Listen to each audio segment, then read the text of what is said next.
দেখতেই পাচ্ছেন আমরা রতনপুরে আমরা কালী পূজা দেখতে এসেছি এবং আপনাদিকে সেটা দেখানোর চেষ্টা করছি। কিছু মুহূর্ত আমাদের ক্যামেরা বন্দি করা হয়েছে এবং আপনাদিকে দেখানো হচ্ছে। তার আগে বলে রাখি যে যারা যারা চ্যানেলটাতে নতুন এসছেন তারা চ্যানেলটাকে সাবস্ক্রাইব করবেন এবং ভিডিওটা ভালো লাগলে অবশ্যই লাইক করবেন।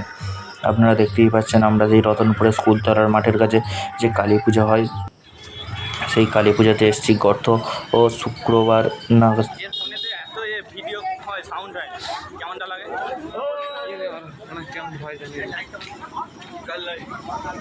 দেখতেই পাচ্ছেন আপনাদিকে এখানকার মায়ের দর্শন করাবো, আপনারা একটু ওয়েট করুন।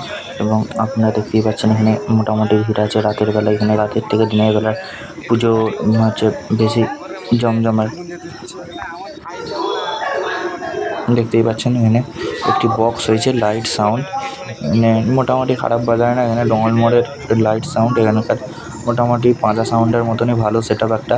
মোটামুটি প্রেশার আছে, রাতের বেলা ভালো বাজাবে। আমরা বেশি রাত করব না, কারণ আমরা বেশি রাত করলে আমাদের বাড়ি ফিরতে দেরি হয়ে যাবে। আমরা মানে খুব বেশি হলে হয়তো 10টা-11টা পর্যন্ত হয়তো এখানে থাকবো।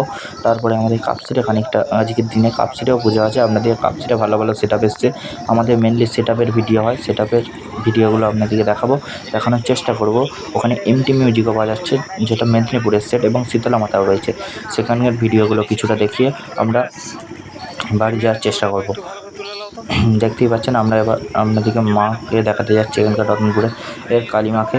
দেখতেই পাচ্ছেন, দেখুন এখানে মোটামুটি রাতে খুব একটা ভিড় নেই, কিন্তু দিনের বেলা পুজোটা আগের বছর আমার চ্যানেলে দেখবেন, আগের বছরে একটি ভিডিও আছে দিনের বেলার পুজো। দিনের বেলা পুজোটা দেখবেন ভিড়টা কেমন হয়। দিনের বেলা প্রচুর প্রেসার হয়, কিন্তু রাতের বেলা অতটা ভিড় হয় না।